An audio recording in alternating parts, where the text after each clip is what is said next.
Olá, meu Deus, atrasei, né? Falei que era 3 horas, a gente atrasou um pouquinho, agora são 3h22, mas vamos começar essa live.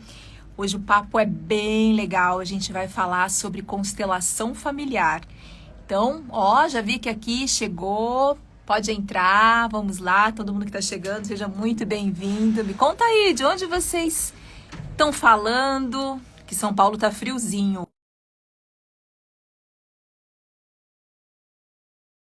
Caso. Dani tá chegando. Vamos ver se a Dani entrou aqui comigo. Já aceitei, Dani. Aê, chegou. Dani, em Olá, primeiríssimo lugar. Tá me ouvindo direitinho? tô sim. Em primeiríssimo lugar. Paulinho, eu tô com algum problema aqui que eu não tô conseguindo ouvir.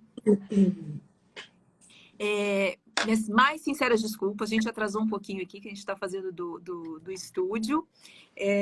Mas deu tudo certo. Obrigada pela compreensão, todo mundo que ficou, todo mundo que está chegando aí. Júlio, será que é melhor desligar essa parte aqui? Eu estou sem retorno? Tô... Aqui, tá me ouvindo? Deixa eu ver. Fala comigo. Vamos lá. Oi, boa tarde, Roberta. Tá me ouvindo, Dani? Sim, tô ouvindo Então, bem. vamos lá, vamos lá. Nosso papo de hoje é sobre constelação familiar. Boa tarde, quem que tá aqui? Tem uns que a gente não consegue ler, né? Por causa do nick aqui. Sobre constelação familiar e como isso pode alterar, a gente consegue alterar ali as nossas vivências do passado. E para isso eu chamei quem? Daniela Chagas, que é servidora pública e terapeuta. Dani, primeiro seja muito bem-vinda aqui ao Ser Mulher 40 Mais. Obrigada, querida. Obrigada pelo convite. Também já quero pedir desculpa para todo mundo pela minha voz. Eu tô bastante rouca, tô resfriada esses dias, mas já tinha aceitado o convite e não quis voltar atrás. Te Inclusive, agradeço. a data super auspiciosa, assim, 1º de julho, né? Abrindo aí um novo semestre, possibilidade. Então, e sim, para esse convite, estou muito feliz de estar aqui. Eu só agradeço, viu? Mais uma vez, desculpa mesmo. Bom, vamos lá. Primeiro eu quero entender um pouquinho de servidora pública para terapeuta integrativa. Duas perguntas. Como aconteceu essa transição, esse acontecimento na sua vida? E o que é especificamente a terapia integrativa, Dani? Bom, na realidade, atualmente eu ainda concilio essas duas frentes, né? Eu tenho como formação principal direito, me formei lá em 2006 e desde sempre trabalho nessa área. Então, pelas manhãs ainda trabalho com direito como servidora pública e no restante do dia me dedico realmente às terapias integrativas. E as terapias integrativas, na realidade, são ferramentas, né, que a gente traz para a promoção do bem-estar. E no meu caso, eu sou terapeuta integrativa sistêmica. Então, é esse viés sistêmico que realmente faz a diferença no meu trabalho, que é uma linha terapêutica que compreende o ser humano não de forma individual, mas como uma parte de um todo, né? Uhum. Então, a partir dessa compreensão é que nós vamos investigar as causas dos conflitos, as causas das questões difíceis trazidas pelos clientes, para levá-los até um padrão de comportamento mais saudável e funcional. Uhum. Você tem uma frase que eu peguei no seu Insta que eu adorei, que é assim, ó: encontre seu lugar no mundo. Como que a terapia integrativa pode ajudar, de modo geral? Eu sei que tem várias terapias, mas de modo geral, como que a gente consegue alcançar esse lugar no mundo? Então, na realidade, assim, a linha terapêutica que é carro-chefe realmente do meu trabalho, são as constelações familiares e a visão sistêmica, né? A visão sistêmica, a visão macro. Dentre essa visão macro, nós temos a constelação familiar como ferramenta utilizada, né? E eu me refiro, assim, encontrar o seu lugar no mundo, porque eu entendo que a constelação familiar, ela tem o condão de te reposicionar na sua família, porque nós normalmente ocupamos lugares disfuncionais e daí que surgem uma série de emaranhados e situações difíceis, né? Então, a partir desse reposicionamento na nossa família, a gente consegue se reposicionar no mundo, encontrar o nosso lugar no mundo. Então, é algo que acontece realmente de uma forma até automática. A gente se reposiciona e ganha realmente um novo olhar para a vida e um novo lugar no mundo. Como se fosse o micro e o macro, seria mais ou menos E, isso, sendo vamos lá colocar como um organismo micro a nossa família, o nosso sistema familiar, e o macro, o nosso posicionamento no mundo. Seria isso? seria basicamente assim. Todo mundo tem em seu organismo, sistema familiar, né? Um papel a desempenhar ali.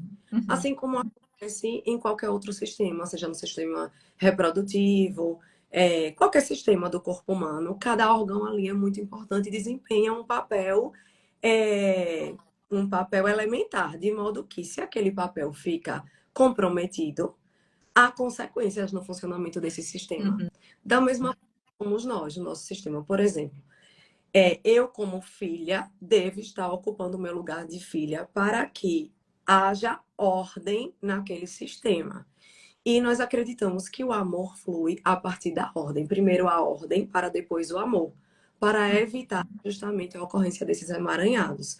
Então, é nesse lugar que eu preciso estar bem posicionada para que as coisas fluam de maneira funcional e orgânica. Uhum. Então, se não estou no meu lugar de filha e eu passo a ocupar um papel de mãe da minha mãe, por exemplo, eu já estou num lugar disfuncional. Então, eu já estou promovendo um desequilíbrio no sistema e as coisas naturalmente não vão funcionar como deveriam estar funcionando.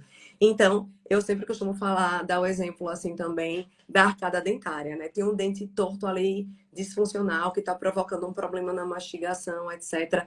Se eu ponho um aparelho e começo a reposicionar aquele dente, a gente começa a perceber que automaticamente os outros dentes já vão se reposicionando, voltando para o lugar, Uhum. e a gente volta a ter uma mastigação funcional. Então, é mais ou menos assim que acontece também no nosso seio familiar, no nosso sistema familiar. Ah, Trazendo de uma forma mais ilustrativa e mais didática. sim, não, isso é ótimo. Ó, às vezes vocês vão me ver olhando para cá, às vezes ali, porque a gente está ao vivo no Instagram, mas vai depois para o YouTube também. Então tem a câmera do YouTube, a câmera do Instagram. E aqui, lembrando que vai ficar só ao vivo e depois gravado no YouTube. Outra frase sua que eu adorei. Colocar luz nas sombras e dores do passado que ecoam no presente e impactam o futuro. Aqui entra a constelação? Ah, com certeza. A constelação trabalha com essas questões da transgeracionalidade, né? Ou seja, com aquilo que é transmitido geração após geração e que provoca, de fato, alterações no funcionamento das nossas coisas no presente, né? Uhum. Eu sempre costumo dizer que estar no presente sem considerar o passado é o mesmo que andar de costas para o futuro. Ou seja, é como se colocar muito sujeito aos tropeços. Então, Uhum. na verdade, isso tudo caminha junto, né? Porque isso faz sentido quando a gente pensa que quando a gente chega na vida, não existe um livro em branco como se acreditou lá atrás, Uhum. né? Hoje já se sabe que não, não só graças A a vida, você diz a vida mesmo, o nascimento. nascimento. Nascimento mesmo. Ali na gestação até, a gente pode ir lá para trás? Não pode, Mais aí? na realidade, tem muito atrás. Hoje a ciência já está demonstrando, com estudos recentes, né? Existem 3 áreas da ciência que estão muito dedicadas a esse estudo, que é a neurociência, a epigenética e a pesquisa da transgeracionalidade, né? São 3 áreas realmente que têm pesquisado e demonstrado que nós somos influenciados hoje por experiências vividas de até 7 gerações atrás. Tá. E essa transmissão acontece via DNA. Assim como nós herdamos a cor dos nossos cabelos, dos nossos olhos, né? Quando o DNA foi estudado lá atrás e descoberta aquela questão dos códigos genéticos, imaginava-se que apenas essas questões das características físicas eram transmitidas. E isso Uhum. equivalia a cerca de 2% do nosso gene. E os 98% na época era considerado DNA lixo, era chamado na ciência como DNA lixo. E conforme os estudos foram avançando, foi demonstrado que é justo nesses 98% é que se encontra o ouro, né? Que são as experiências emocionais, os dramas familiares, os assuntos não completados, principalmente Uhum. os assuntos difíceis, densos, são os assuntos que mais ecoam transgeracionalmente. E aí Tá. foram feitas pesquisas muito interessantes com descendentes de pessoas que lutaram na guerra e que já produziam um índice de cortisol já diferente e já reagiam ao barulho, como se tivessem vivido a experiência da guerra Uhum. mesmo.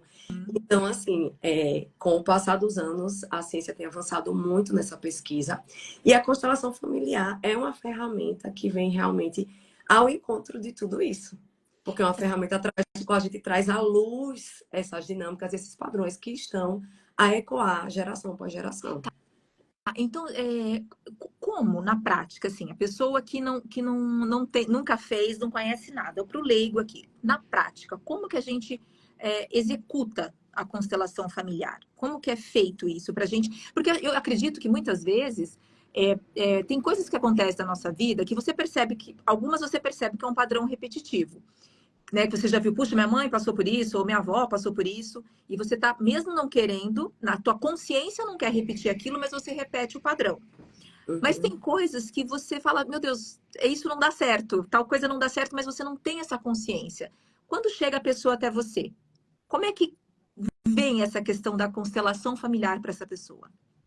Então, a realidade é assim, a constelação familiar, ela foi desenvolvida originalmente como um grupo, né? E até hoje, a constelação tradicional, ela é feita em grupo, num grupo onde uma pessoa leva uma questão para ser constelada, da mesma forma que acontece com o atendimento individual, que é o que eu faço. Eu não costumo trabalhar em grupo como consteladora. Eu participo de muitos grupos, mas normalmente como representante ou participando ali daquele workshop de constelação familiar, porque é assim que é feito. Uhum. A constelação individual, existe a figura do constelador e existe a pessoa que vai levar sua questão para ser constelada, né? Uhum. No caso do grupo, ela leva a questão dela e o constelador familiar, ele atua ali como uma espécie de pessoa observadora que vai fazer a leitura do campo. Que campo é? É um campo morfogenético. É um campo onde emergem informações do campo familiar que todos nós trazemos. Nós não conhecemos essas informações, mas todos nós trazemos, porque fazemos parte de uma grande alma familiar, nós trazemos informações de Uhum. que nós sequer conhecemos, mas geração após geração a gente está ali replicando aqueles padrões, aquelas crenças, aqueles comportamentos. Então, através desse grupo, pessoas são convidadas, seja a convite do constelador, ou seja escolhida pelo próprio constelado, que é quem Uhum. está levando a questão. São escolhidas Uhum. pessoas que estão participando daquele grupo ali. Aquelas pessoas são posicionadas no campo e elas vão sentir em seu corpo as informações que vêm, os Uhum. impulsos de informações que vêm.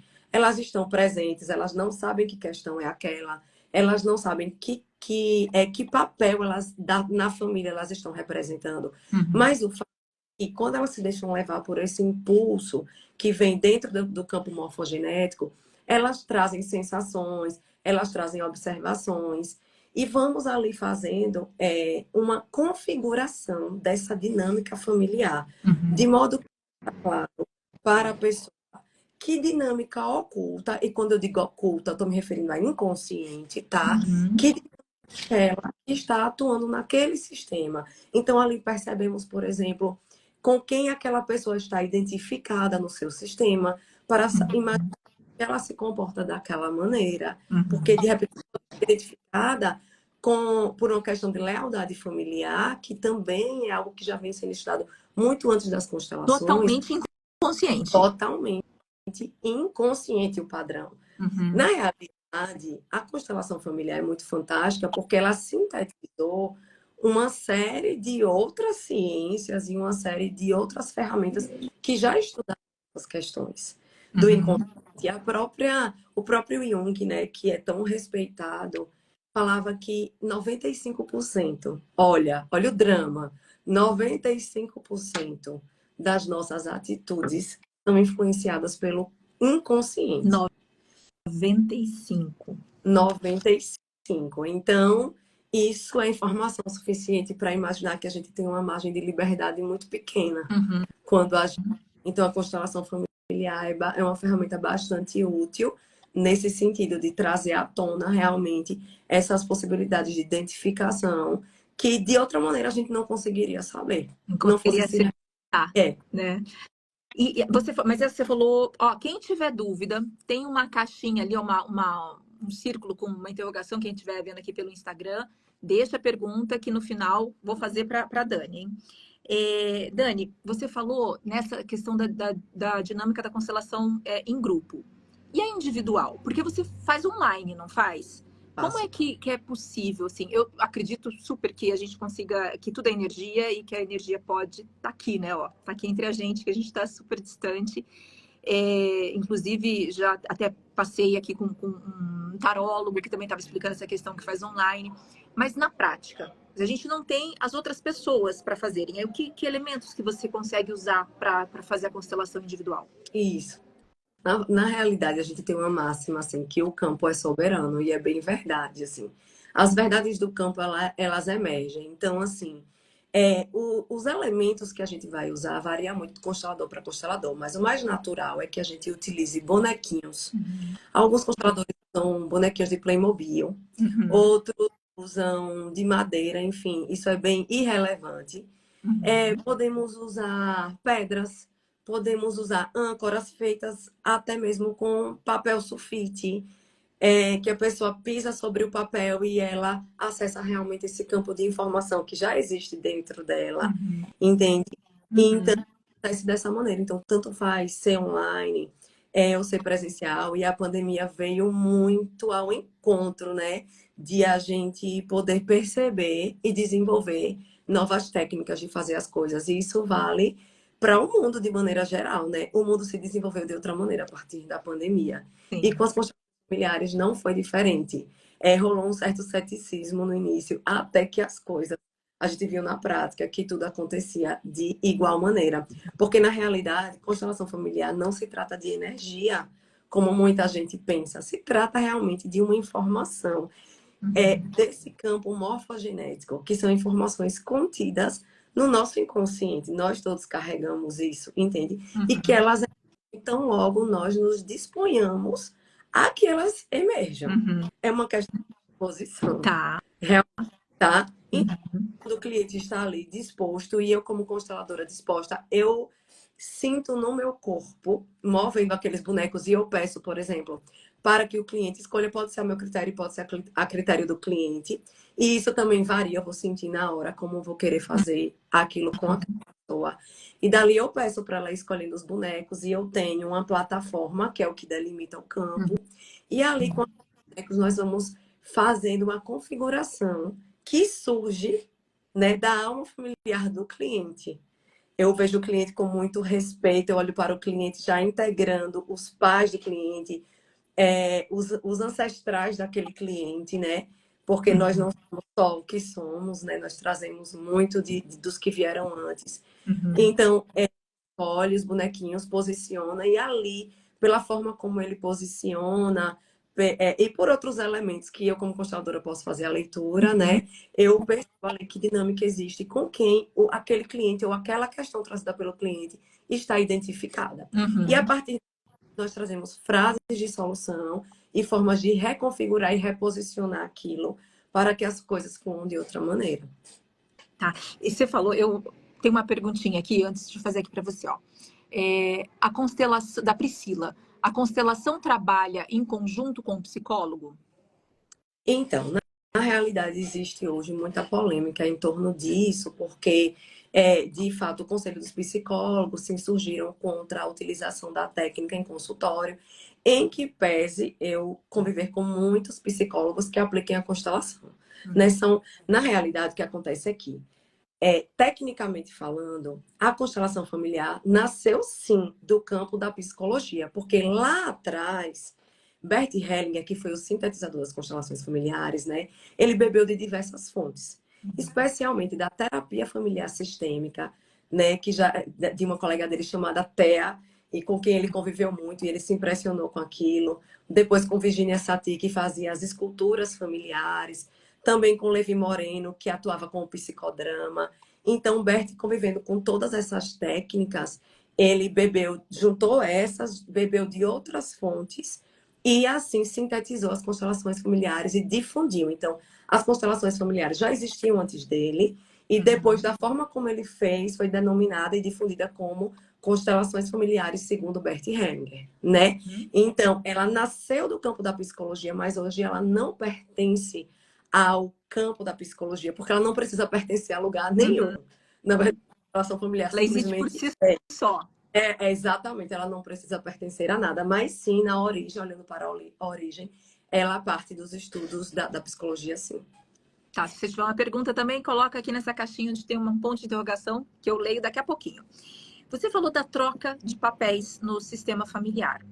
O que é mais comum de acontecer? Tipo, a gente, de repente, sei lá, o filho que assume o papel do pai naquela relação, ou, né, enfim, a mãe de filho, seria mais ou menos isso?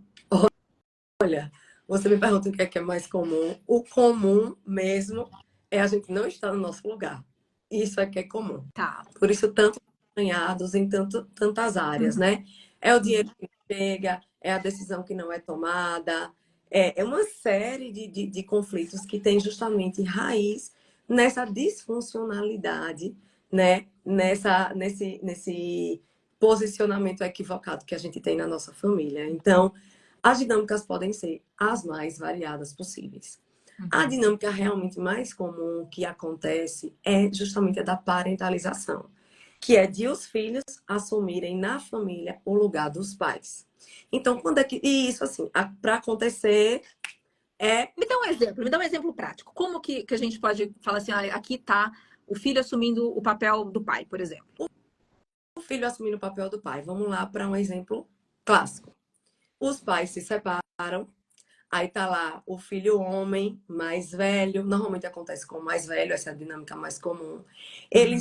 Ou ele é empurrado para o papel de ser o homem da casa, ou ele, num, numa consciência instintiva, ele próprio se coloca naquele lugar. Então, ele meio que diz numa consciência, numa lealdade cega: deixa comigo que eu dou conta. Então, ali ele ocupa o papel do pai, então ele passa a ter um casamento emocional com a mãe e passa a suprir todas as fantasias da mãe, querer realizar a mãe, os devaneios da mãe, a querer se sentir o pai das irmãs, dos irmãos, né? Ficar ali sempre naquela energia de suprimento. Isso, e o fato de ele ter se posicionado nesse lugar faz com que ele não vá para a própria vida. Faz com que ele não consiga estabelecer, por exemplo, um casamento, porque o lugar da esposa está ocupado pela mãe. Entende? Faz com que até quando ele chegue num certo momento de se liberar daquilo, ele realmente não consiga assumir, porque emocionalmente ele ainda está imbuído daquelas cargas. Então ele já fica ali num comportamento automático, de ser útil o tempo todo, de estar provendo o tempo todo para aquela família de origem. Então não há espaço, não há abertura para ele se ocupar e se imbuir da família, da nova família que ele forma e que deveria ser referência na vida dele. Entende? Então, Sim. o homem é muito comum isso, de quando ocorre essa separação, ou mesmo quando o pai, não só na separação, quando esse pai não estava presente física ou emocionalmente, porque às vezes o pai está na família, né? Mas não está, né? Tá, mas Mas não tá, né? emocionalmente ele é ausente. E aí vem o filho lá naquela saga e supre esse papel, e dali ele cola e não sai mais, né? Esse é bem comum. Ó, Márcia aqui falando bem instigante. GG dizendo que tá amando. Muito legal. Quem tiver pergunta já vai mandando ali. Você falou da como que é? Transgeracionalidade. Essa. Como é que a gente atravessa por gerações? Então, ele vem de gerações. É possível uma pessoa. Eu estou indo resolver determinado problema com você que já vem lá de trás e a gente não sabe ainda. Eu consigo quebrar isso para as próximas gerações? Uma pessoa é capaz de tipo, olha, chega, por exemplo, essa questão do pai, vamos quebrar aqui e não passar para o filho ou para o neto, enfim, não continuar aquilo? Sem dúvida. Na realidade, para mim, o que tem de mais bonito no trabalho das constelações familiares é que é justamente um trabalho para o futuro. É claro que a gente tem um resultado importante no presente, mas essa liberação, ela tem esse condão realmente de se perpetuar para o futuro, e isso é muito fantástico. Quando a gente toma consciência de um padrão e a gente resolve fazer um pouco diferente, a gente realmente deixa em paz aquela história com os nossos antepassados. Uhum. E a gente esperar as gerações futuras fazendo um pouco diferente. Porque é como eu digo sempre, né? Não dá para tratar as coisas como magia. Não existe magia, não existe ferramenta alguma que vá lhe liberar num passe de mágica. Uhum. Na realidade, a liberação é uma construção. E essa construção é feita a partir de um lugar em que você olha para trás, reconhece as suas origens, se fortalece a partir dessas raízes, toma para si essa seiva e deixa essa seiva fluir através de si, para que esses frutos possam, né, chegar, Uhum. mas assim, Uhum. possam dar bons frutos. Então, as gerações seguintes são esses bons frutos. Uhum. Quando a gente olha para trás, decide concordar com o que foi, tomar essa força do que foi e seguir adiante, fazendo a nossa própria história. Uhum. Ó, a Juliana Araújo, acho que é isso, minha consteladora top. As pessoas entrando aqui, vamos lá. Você teve uma expressão que você usou, que é tomar os pais, o pai ou a mãe, no caso.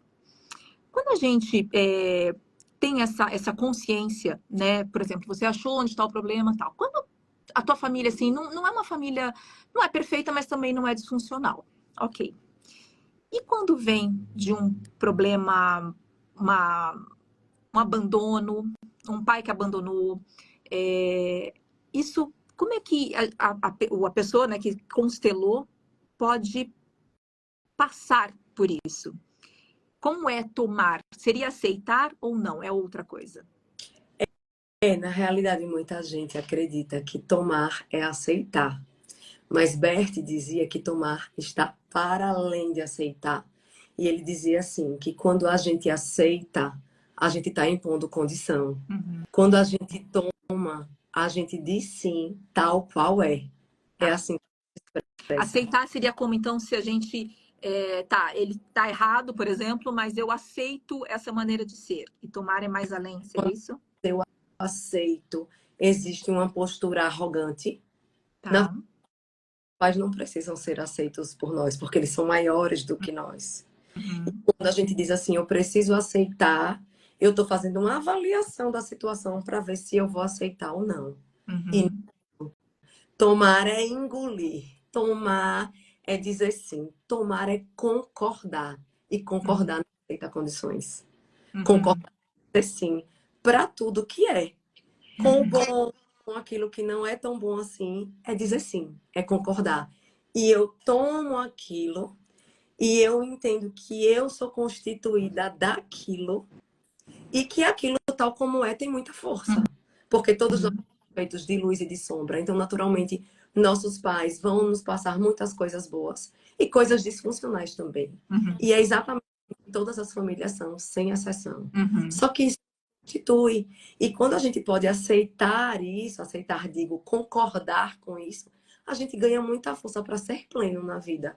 Porque nós somos Uhum. disso. Então, aquela parte que a gente nega é a parte que é retirada de nós. Porque como é que a gente vai ser pleno? Uhum. Se a gente aceita uma coisa, não aceita ali, a gente não pode ser preenchido completamente.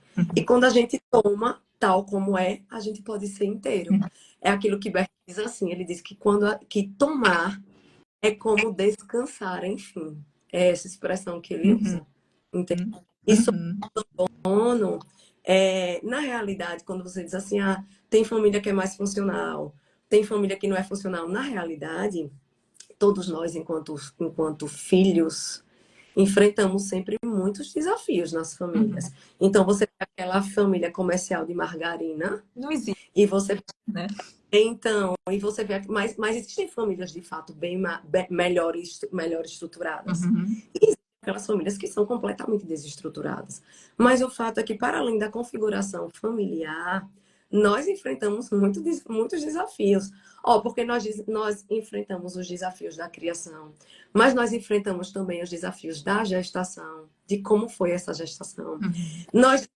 Nós enfrentamos os desafios do que chegou até nós transgeracionalmente e nem sabemos. Uhum. Então, desafios sempre teremos. Então, a regra da plenitude é, independentemente de como tenha sido, tome-os. Tome-os, porque eles fizeram o melhor que eles puderam com o que eles tinham. E isso para nós é suficiente, porque se não fosse suficiente, nós duas nem estaremos aqui nesta live. E nem as pessoas que estão presentes estariam aqui também. Então, nossos pais cumpriram a missão, nos deram a vida. A vida foi o portal. E o que a gente faz da vida é responsabilidade nossa e não dos nossos pais. Ó, tem uma pergunta aqui que vai bem nesse... Uau, vamos lá. Como ocupar o seu verdadeiro espaço na família de origem sem causar ainda mais danos? Esclareço. Essa realocação no sistema deve ser feita de que forma? Com amor, com imposição? Ah, que pergunta excelente. Porque aí também vai uma chave de milhões. Esse reposicionamento deve ser feito com humildade. Só falar, é o Carlos que fez a pergunta, tá? Vamos lá. Tá. Veja bem, eu digo que é uma chave de milhões porque assim, a liberdade que a gente ganha para fazer um pouco diferente, ela é do mesmo tamanho da humildade que a gente adota nesse reposicionamento. Entende? Então, tem que ser feito com humildade e amor. É claro que eu acredito que essa pessoa que está fazendo essa pergunta, que é uma dúvida frequente, deve pensar assim, mas meus pais vão sentir muito se eu sair desse lugar e tal. Sim, é possível que sintam, mas tudo bem sentir, porque na realidade a culpa é um elemento fundamental do crescimento.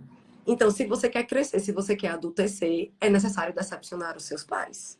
Porque quem não decepciona os pais fica no lugar de criança. E enquanto criança, nós não amadurecemos. Nós não alcançamos nada, tá? Então, é para decepcionar mesmo, e ok, tá ok. Só deve ser feito com amor. E se esse relacionamento não é um relacionamento... Deu uma travadinha aqui, Dani. Então, vamos retomar.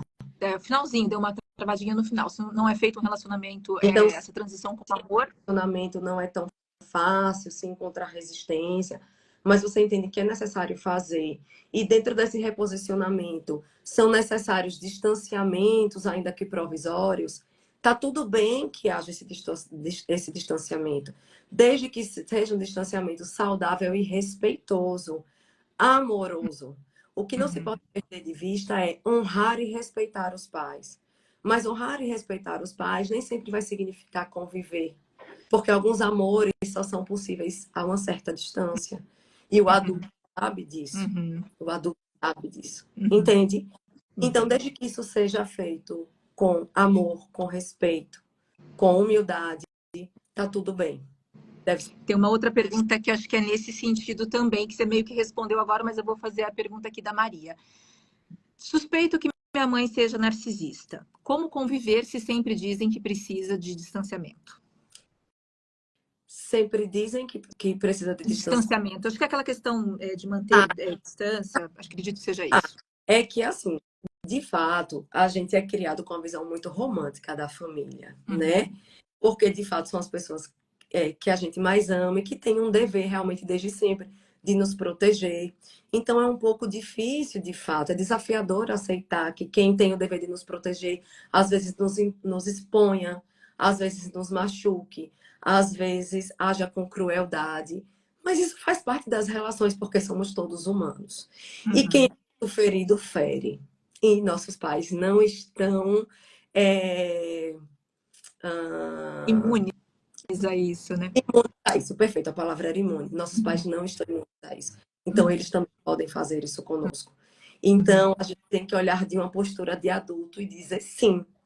Ok, isso me dói. E se isso me dói por uma questão de eu me preservar também, eu preciso fazer um distanciamento saudável e fazer essa avaliação realmente do quanto é possível se aproximar, do quanto é necessário se afastar. E um adulto saudável, ele dá conta de sustentar o quanto essa distância ou apego deve ser feito e como deve ser feito, sabe? Um processo terapêutico também é muito importante, porque a constelação familiar, ela não substitui a É uma terapia. É uma ferramenta a mais, né? terapêutica que se complementa a uma terapia regular, mas é importante estar trabalhando esses comportamentos, essas questões do dia a dia, para melhor lidar. E aqui a Olivia falou bem isso, um exercício que não é fácil, mas é necessário. É exatamente isso, né? Aqui pegando esse gancho, né, no caso seria uma possibilidade de narcisismo, mas não precisa nem ser só isso, mas assim, a gente tem a nossa criança ferida, né? Então, Explica um pouquinho pra gente como que o adulto pode olhar para essa criança essa criança ferida e a partir dali mudar a própria vida. isso também é uma questão de reposicionamento. Porque muitas vezes, Ana, o que acontece é que nós ficamos aliançados mesmo a essa criança, porque a criança tem seus ganhos. Uhum. A criança não precisa se responsabilizar, não é verdade? Uhum. A criança precisa arcar com consequências. Então, é preciso também observar esse liame do quanto essa criança em nós tem ganhos quando ela precisa aparecer, né? Ou quanto essa criança deve ser realmente integrada para que nós possamos dar a mão a ela e caminhar com ela, porque essa criança também nos faz muito bem. Essa criança tem as suas dores, mas essa criança também é a mesma criança que é responsável pela nossa espontaneidade, por aquela alegria, pela ingenuidade diante da vida, por aquela alegria nata. A criança traz muitas coisas boas, né, das nossas vivências e nos perdemos muito disso. Inclusive, esses dias eu fui assistir ao filme Divertidamente, né? O E 2 é bom, né? nossa, muito bom. E que interessante olhar para as emoções desse ponto de vista, né? E teve uma cena lá que me chamou muita atenção, em que a alegria falava exatamente disso, que normalmente ela fala alguma coisa no sentido assim, que acho que quando a gente cresce, a gente perde um pouco a alegria. Foi alguma coisa nesse Uhum. sentido. Então, é importante andar de mãos dadas com a nossa criança para fazer esse resgate, né? Dessa fé na vida, dessa alegria, dessa espontaneidade. Então, a criança nos diz muitas coisas. Tanto de quando a gente está na birra e não quer assumir responsabilidade, quer ir para um lugar de vítima. Essa é a criança em nós. Mas Uhum. essa criança também pode nos trazer muitas coisas boas. Então, sistemicamente, é possível, através de exercícios, de vivências, a gente fazer um reencontro com essa criança, posicioná-la onde ela deve ficar, tá?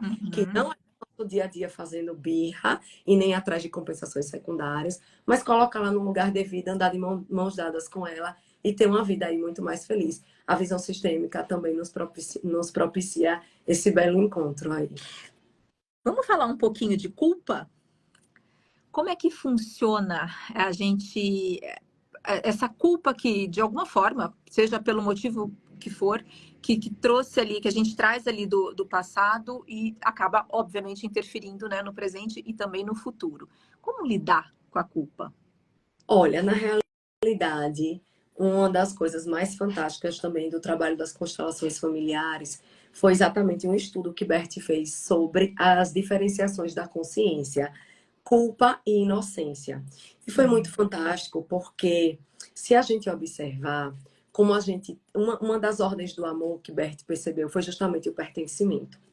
E em nome do pertencimento, a gente faz muitas coisas para pertencer ao nosso clã. Tá. Então, às vezes até identifica padrões disfuncionais. Mas quando a gente resolve fazer diferente do que o nosso clã faz, a gente sente uma profunda culpa.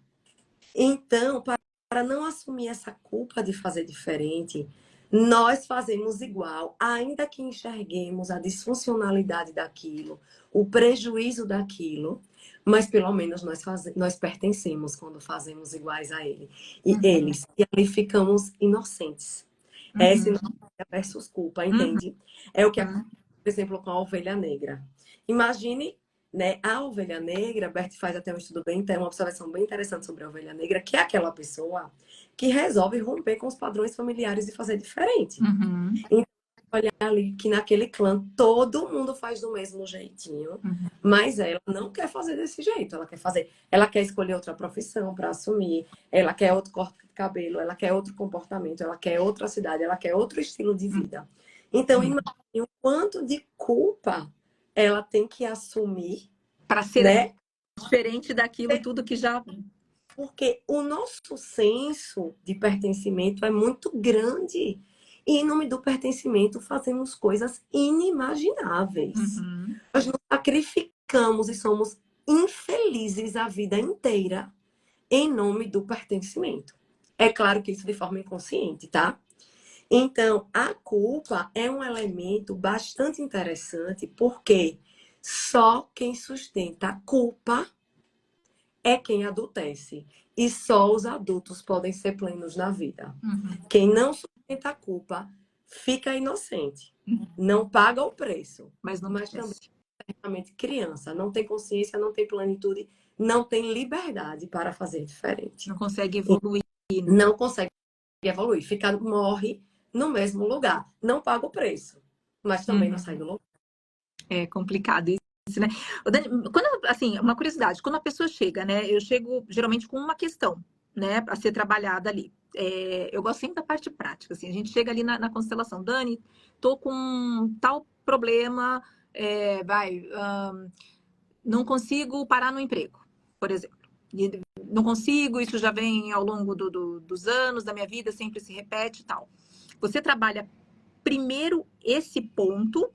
E, eventualmente, podem, no desdobramento ali, não podem surgindo outras coisas que precisam, de repente, ser trabalhadas antes disso, como você está dizendo, essa questão do pertencimento, da culpa. Poxa, meu pai não conseguia parar no emprego, então, para eu não ser mais bem-sucedida do que ele, por exemplo, acabo sempre fazendo alguma coisa com que eu seja demitida. Existe, tipo assim, um outro ponto que, de repente, é auxiliar e que precisa ser resolvido primeiro?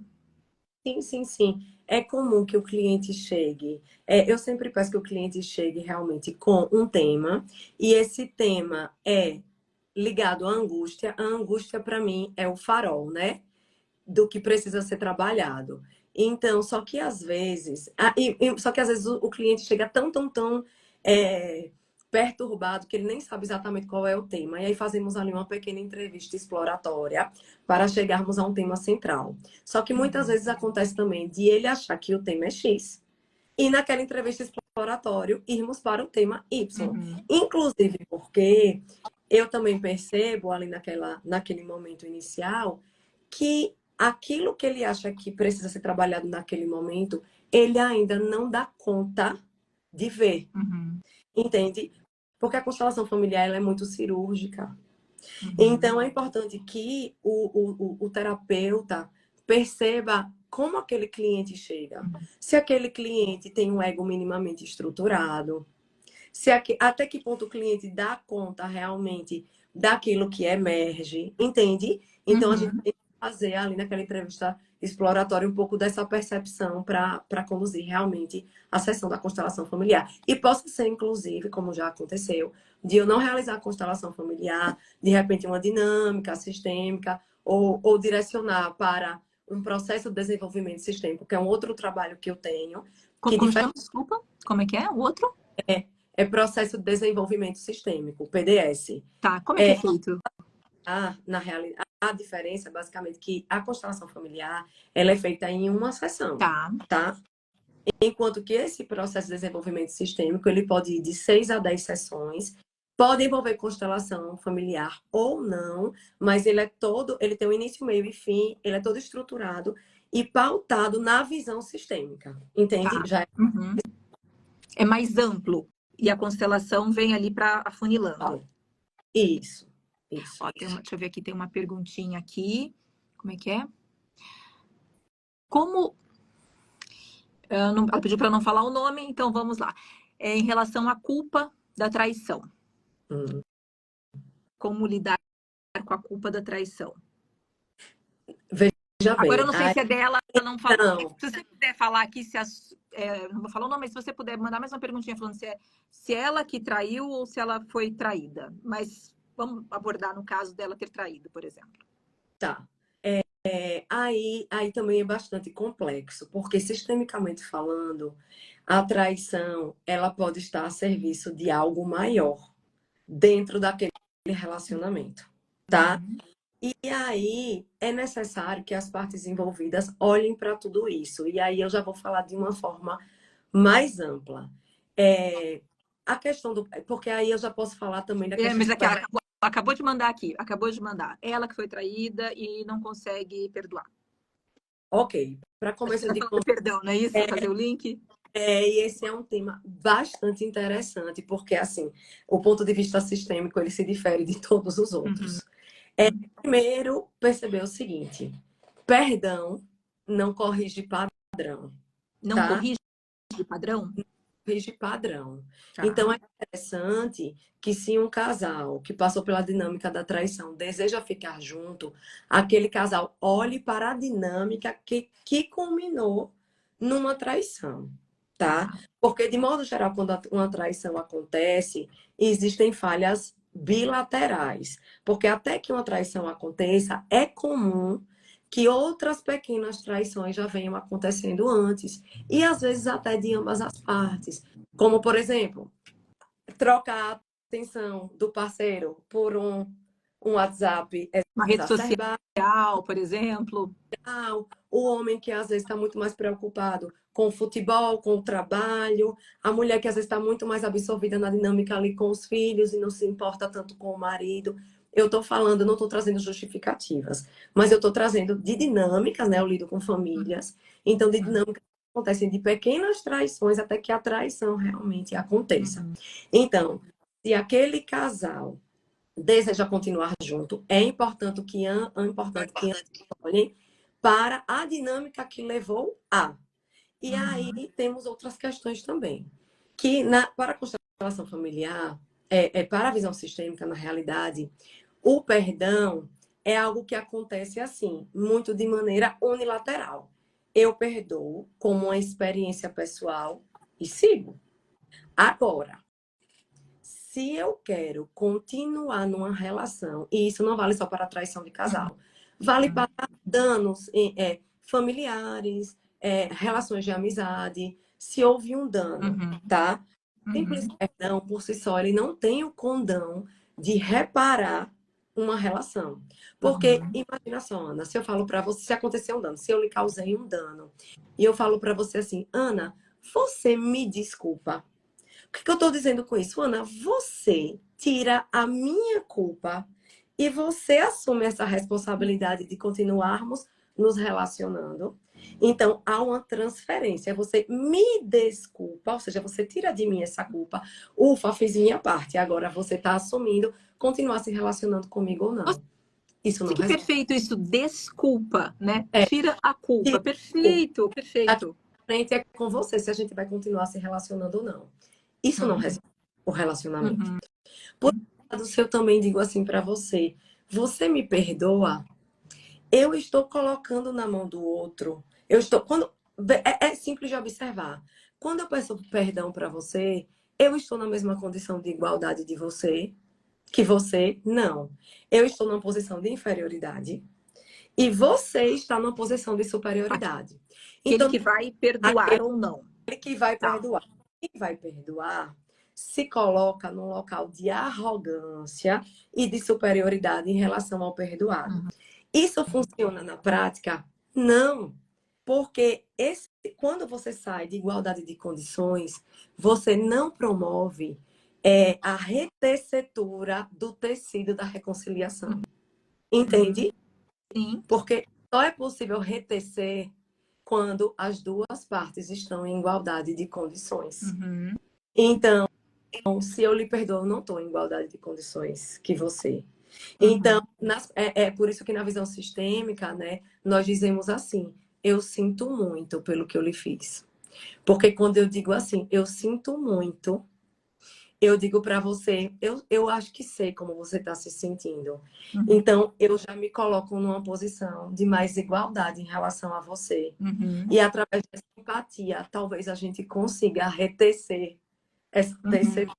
esse tecido da reconciliação. E quando Entende? sutil. Mas quando a gente diz assim, por exemplo, perdoar não significa esquecer, né? Ou então, coisas do tipo, por exemplo, assim, eu não sei qual seria a melhor forma de dizer ou eu desculpo, ou eu perdoo, enfim, assim, eu aceito o que aconteceu, tal, mas não, para isso não precisamos continuar, no caso de relacionamento, né, que foi aqui a pergunta, relacionamento amoroso, ou mesmo de amizade, que seja, mas não precisamos continuar próximos ou juntos. Isso, do ponto de vista sistêmico, funciona? Então, a questão é, de fato, não precisamos continuar juntos. Como eu falei, o perdão é algo muito bem-vindo, mas é algo que acontece na nossa alma, é unilateral. A gente perdoa, a gente segue, independentemente da cicatriz que vai ficar, etc. A gente tem paz para seguir Uhum. a partir desse. Então, o perdão é muito bem-vindo. Porém, do ponto de vista realista dos relacionamentos, é que a gente tem que enxergar de outra maneira. Por exemplo, a relação de casal é a relação mais sensível em relação ao perdão. A proposta, do ponto de vista sistêmico, é quando existe uma lesão, a pessoa que foi lesionada, ela precisa ser reparada e se recompensar até certo ponto, para que ela alcance novamente uma posição de igualdade em relação a quem lhe ofendeu. Porque Uhum. numa relação de casal, para que uma relação de casal seja funcional e seja próspera, os dois devem estar num patamar de igualdade. Não pode existir hierarquia. Uhum. E como é que eu posso estar num patamar de igualdade em relação a você, se fui eu que lhe perdoei?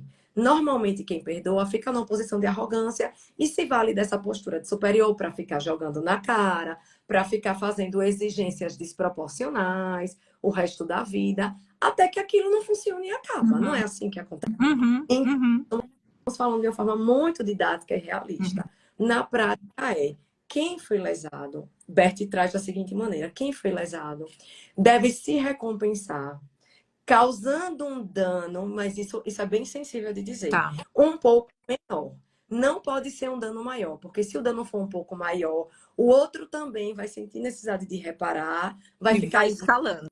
e o dano não acaba nunca. E isso não pode Uhum. ser funcional. Um Uhum. casal cresce quando eu te faço bem, você se sente devedor e quer me dar algo melhor ainda, e eu quero te dar algo melhor ainda, e assim o casal vai crescendo. Da mesma Uhum. forma aconteceu dano, nós precisamos estar no mesmo patamar outra vez, então é preciso que haja uma reparação nessa relação para que os dois voltem ao mesmo patamar para continuarem dali em diante. É assim que funciona. Indo ombro a ombro, né? No mesmo. Tem hierarquia. No momento em que a hierarquia entre homem e mulher é impossível desse relacionamento dar certo. Em algum momento ele vai acabar. Eu ia te fazer uma pergunta aqui que já estava anotada, que é em relação ao perdão que a gente está falando agora e o papel da vítima. Nossa. Porque às vezes o vitimismo também causa ganhos Ah, secundários, né? sim. Quando a gente se coloca nessa posição de vitimismo, seja na situação que for. Sim. E todos nós tendemos na vida a estar em três papéis: ou da vítima, ou do salvador, ou do perpetrador. Né? Uhum. E nós transitamos por esses papéis ao longo da vida. E é fato, sim, que a vítima, esses dias, inclusive, eu postei lá no meu perfil, quem quiser pode conferir, é uma frase de Bert que ele diz que o papel da vítima é o mais refinado modo de vingança. E é verdade, É né? isso. É que a vítima, ele vai para um lugar de, na verdade, estar no controle da situação. Tá. E ele entra num jogo de manipulação em que ele não confere liberdade para o outro, em que ele manipula o outro a ponto de que o outro faça por ele o que era dever dele fazer a si Uhum. mesmo, para que solte o controle. Então ele fica ali, Uhum. entende? E Bert Uhum. também muito interessante, que era assim, quem reclama, Bert dizia isso, quem reclama, na realidade, está em busca de aliados e não em busca de resolver os seus problemas. Forte isso, né? E é bem isso Bem mesmo. real, Bem real. forte e real. Se você parar e começar a colocar nas situações assim da vida, é bem, Faz bem real. sentido, né? Todo sentido. Ó, quem veio aqui pelo meu perfil, já vai ali conhecer o perfil da Dani. Dani e Chagas tá ali embaixo, é só vocês seguirem, que tem muitas informações. E se você tá vendo pelo YouTube, já aproveita e deixa sua curtida aí. Ó, tem mais uma pergunta aqui, Dani. Vamos lá, um pouquinho longa, ó. Como é trabalhada a questão da capacidade do paciente para assimilar o que surge do campo sem entrar em catarse ou mesmo aumentar as dificuldades emocionais que já é sentida e ecoa diuturnamente? Ótimo, ótima pergunta. E aí, realmente, vem muito ao encontro daquilo que eu já falei um pouco, que é o constelador realmente. É por isso, assim, que eu acho que há que se ter muito cuidado, né, nesse primeiro contato, dessa entrevista exploratória, de o constelador perceber, ter essa sensibilidade de perceber quem é aquela pessoa que chega até ele. Porque, na realidade, qualquer terapia, ela é uma arte do encontro mesmo, né? Então, Uhum. quero ter essa sensibilidade de perceber. Então, você saber se aquela pessoa já possui uma predisposição, é, a surtos, se ela tem um histórico de esquizofrenia, de surtos, perceber como ela já lida com essas questões emocionais no dia a dia dela, se ela é acompanhada por um terapeuta, qual é a linha desse terapeuta que a acompanha, se ela toma remédios psiquiátricos, né? É perceber como são os desdobramentos já ali dessa dinâmica na própria fala, e é por isso que, por exemplo, quando eu comecei a atender com constelação familiar, eu já tinha feito outras formações exatamente para lançar mão no atendimento de outros recursos, de uma leitura corporal, por exemplo, né? Eu também sou terapeuta renascedora, então, para mim, perceber essas questões do nascimento, dos traumas do nascimento também são importantes, porque essas questões também podem ser desencadeadas durante a constelação familiar. E esse cuidado é muito importante para que não haja retraumatização, né, desse cliente. Então, é muito importante, eu acho que é aí que entra realmente o profissionalismo do constelador familiar. Da Por isso, sensibilidade, a né? sensibilidade e do preparo profissional também. Uhum. Né? Na verdade, exige que o constelador familiar tenha formação XYZ, mas todo o profissional da ajuda, que é responsável, que é ético, ele deve saber realmente a responsabilidade que há em conduzir processos dessa natureza. Uhum. Né? Então, realmente, eu acho que nesse encontro inicial, todas essas questões devem ser muito bem observadas. Ó, a gente está caminhando para 1 hora, mas eu quero te fazer uma pergunta que você falou aqui, eu não sei o que é. O que é terapeuta renascedora? Me conta um pouquinho, como é que funciona isso? Ah, então, nossa, é o renascimento que na realidade é como é chamado no Brasil, em português, né? Mas Uhum. o nome original se chama Rebirthing, Uhum. Rebirthing Breathwork, que é uma espécie de respiração circular consciente, que é feita com acompanhamento de um terapeuta renascedor, que é o que eu faço, que é só Uhum. quem acompanha o processo, mas todo o processo, na realidade, é da pessoa que chega para respirar. Nada mais é do que uma respiração circular consciente, Uhum. que te faz acessar memórias e liberar essas memórias, que podem ser memórias do nascimento ou de gerações passadas, que também são transmitidas via DNA, através dessa respiração. Não sabemos que memórias são essas que o cliente irá acessar, mas promove liberação de traumas intrauterinos bem importantes e que promovem, assim, bem-estar e verdadeiras transformações. É uma terapia bastante interessante. Dani, a pessoa que chega até você, a gente então pode, por exemplo, Dani, vim trazer aqui uma questão, e aí você alinhar qual é a melhor terapia, como é que pode, como vão ser os procedimentos, as sessões. A gente pode trazer simplesmente a questão, Dani, ó, eu tô com essa questão aqui, e como que a gente pode trabalhar? É uma forma? Perfeito. Porque sim, há essa questão da adequação realmente. Naquele momento em especial, qual a ferramenta se adequaria mais àquela necessidade presente? Uhum. Pode ser. Tem mais. Ó, quem tá acabando, gente, deixa a pergunta aqui. Teve um comentário aqui que eu queria. Renata falando que tô amando. Muito obrigada pela participação de todos.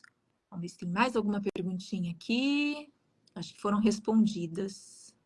Todas aqui foram respondidas. Carol, que aliás agradeço, Carol, minha terapeuta incrível, que fez essa ponte, te agradeço demais. E eu vou querer fazer terapia, tá? Já tô querendo marcar já as minhas sessões, porque não vai ser uma só, não. Vamos várias. Dani, queria que você deixasse aqui, fizesse suas considerações finais em relação à constelação e a toda essa terapia integrativa. Bom, Primeiro, eu quero agradecer realmente pelo convite. É um prazer para mim falar de algo que eu amo e que traz realmente tantas transformações, né? Então, me sinto canal desse movimento.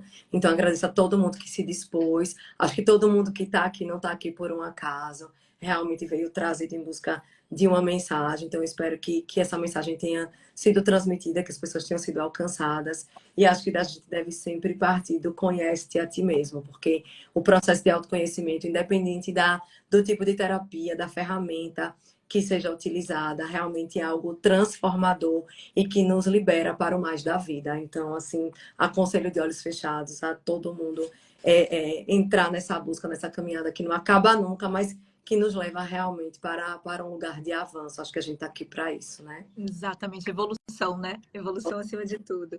A Renata perguntou aqui, vai ficar gravado? Quero compartilhar. Renata, essa live agora aqui no Instagram não vai ficar gravada, porque mas ela vai ficar gravada no YouTube também quando for compartilhada aqui. A gente vai avisando para ter bastante compartilhamento mesmo. Carol, estou amando demais as Mulheres Incríveis. Sabia que seria uma live profunda. Obrigada, Carol. Obrigada a todos que participaram. Dani, mais uma vez, muitíssimo obrigada pela sua disponibilidade de estar aqui, de passar conhecimento e de uma forma tão serena e assim ajudar muito com certeza as pessoas que estão em busca aí do desenvolvimento pessoal, de se reconhecer. Voltando àquela tua frase, como é que é aqui? Encontre seu lugar no mundo, né? Que todos consigamos encontrar. Exato. Obrigada. Beijo grande. Beijo. Beijo. Enorme, obrigada a todos. Parabéns, Dani, pelo conhecimento, por tanta serenidade, a Olivia. Muito obrigada a todos e até a próxima. Tchau, tchau, Dani. Querida.